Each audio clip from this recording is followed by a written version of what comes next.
अल्पशा विश्रांतीनंतर बातमीपत्रामध्ये पुन्हा एकदा आपलं स्वागत। या देशाची आर्थिक राजधानी आता आजारपणाची राजधानी बनत चालली आहे। पावसाळ्यात विविध आजारानं डोकं वर काढलंय, त्यामुळे मुंबईकर हैराण झालेले आहेत। दिवसेंदिवस विविध आजार सुद्धा वाढत चाललेले आहेत। मुंबईत वाढू लागलंय हायपरटेन्शन। दरवर्षी वाढतोय रुग्णांचा आकडा। मुंबईकरांसमोर सर्वात मोठं प्रश्नचिन्ह, काय होणार मुंबईकरांच्या आरोग्याचं? आनंद आणि ताणतणाव सहन करत जगते, मात्र आपल्या विश्वात मग्न राहण्याचा प्रयत्नही करते।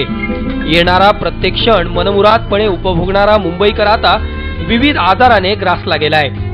हे आम्ही नाही, तर हा खुलासा केलाय एका प्रजा फाउंडेशन नावाच्या NGOने।